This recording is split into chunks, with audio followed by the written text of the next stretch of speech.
এই যে পৃথিবীটা তৈরি হলো, আমরা সবাই তৈরি হইলাম, আমাদের এই যে আমাদের পরিচয়পত্র কিভাবে থাকবো? তখন এই কৃষ্ণকে গৌরাঙ্গ মহাপ্রভু বললো, তো দেখেন আমি যুগ যুগ অবতর, যুগ যুগে আসবো, সেই নীলা রাসলীলা হবে, সেই নীলাতে মানুষ বুঝতে পারবে। তখন এরা রাসলীলা করতে লাগলো। এই রাসলীলাতেই এই যুগে যুগে, এই সব যুগে যুগে তারা অবতর হতে লাগলো, আসতে লাগলো। তখন মানুষ মন্দিরে সব কিছু বুঝতে লাগলো যে না, আমাদের ধর্ম আছে, আমাদের দেবতা আছে।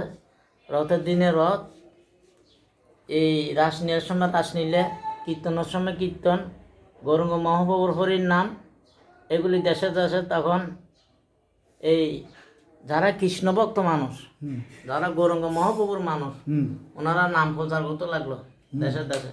তখন ওনারা মনে করেন বাবা লোকনাথের নাম, এইভাবে যুগে যুগে তারা তৈরি হচ্ছে এবং তৈরি তারা দেশে দেশে হরির নাম বিতরণ করতে লাগলো। আচ্ছা ভাই, তোমাকে একটা প্রশ্ন করি ফাঁকে, তুমি কি দীক্ষা নিয়েছো? ঠাকুর দিকে নিয়েছি, আমরা দোনো জনে নিয়েছি, পরিবার সহ। তাই? তোমার ঋত্বিক কে? আমার ঋত্বিক ছিল সমীরণ সমীরণ চক্রবর্তী। হ্যাঁ। আচ্ছা আচ্ছা, তুমি আমাদের পুরানা মন্দিরে নিয়েছিলাম দীক্ষা। আচ্ছা, বাবা মা থাকতে হুকুম নিয়ে পুরানো উপরের মন্দির, যারা আজকে সীতাকুণ্ডের এরা কিন্তু ভালোভাবে এই করে না।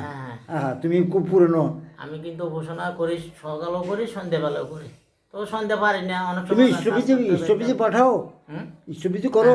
পাঠাই। আচ্ছা ঠিক আছে, ভালো। এখন আবার আরেকটা সিস্টেম পাইছি, আমি পাবনাতে যাবো। আবার পাবনাতে যাইয়া আমার গুরুর সাথে দেখা করবো।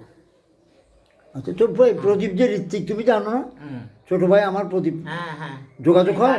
তো আগে তো আসি নাই না, ওদিন আসলাম যে আপনার এখানে না আসি না, আমি ওখানে গেছি, তো আমার কার্ডটা দিয়ে সব কিছু বুঝতে দিছি।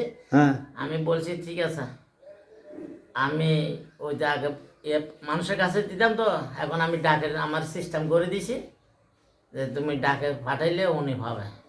তো ওনার কাগজপত্র না মানুষকে দেবে না, তুমি ইষ্টবিধি মানুষকে দিবে না? না না না না, এখন আর কেউকে দেবো না, এখন আমি নিজেই পারবো। আমি তো আগে পোস্ট অফিসে টাকা পাঠাইছি না, মানি অর্ডার দিয়ে হ্যাঁ হ্যাঁ, ওইরকম পাঠিয়ে দেবো। এখন আরও শর্টকাট হয়েছে, আর ওখানে তো পোস্ট অফিসে আমার সব পড়েছে মানুষ, হ্যাঁ ওইখানে আমি সুন্দর পারবো। আচ্ছা, তুমি যে আমার গুরু ভাই, আমি তো এটা জানতাম না। হ্যাঁ, এখন থেকে আমি তোমাকে, আমি তোমার এই চোখ অপারেশনের ব্যাপারে আমি আলাপ করব, এটা আমি তোমাকে আমি সহযোগিতা করব। আমি 28 তারিখ অপারেশন হওয়ার জন্য, আপনি চিনবেন ওই যে স্বপন সারা ছিল না স্কুলে, হ্যাঁ হ্যাঁ, মিহির আছে না, মিহির।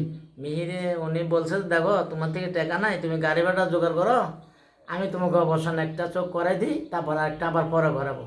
হ্যাঁ, তো এখন ওই ইসলামী বলে একজন আছে না, রফিক। হ্যাঁ রফিক আমার বন্ধু। হ্যাঁ, হ্যাঁ, উনিও আমাকে কিছু হেল্প করবে। তো ওনারা বলছে ঠিক আছে তুমি করো। তো আমার সব কিছু ভালো আছে, কিন্তু আমি চোখের জন্য কর্ম করতে না না, শোনো, রফিককে আমি বলবো, রফিক তো আমার আমিও তোমাকে সহযোগিতা করবো। আচ্ছা, আমি মিহিরের সাথে আমি আলাপ করে নেব। হ্যাঁ। আলাপ করে তোমার এটা চোখটা তাড়াতাড়ি তুমি এই করো, এটা দেরি করলে অসুবিধা একটা না না চোখ। না, এই 28 তারিখে চলে যাব বলছে, ওনারা নিয়ে যাবো আমাকে, নিয়ে যায়। এখন আমাকে বলছে ডায়াবেটিস আর প্রেশার এই পরীক্ষা করার জন্য। ডায়াবেটিস আছে কিনা, ডায়াবেটিস থাকলে তো সমস্যা।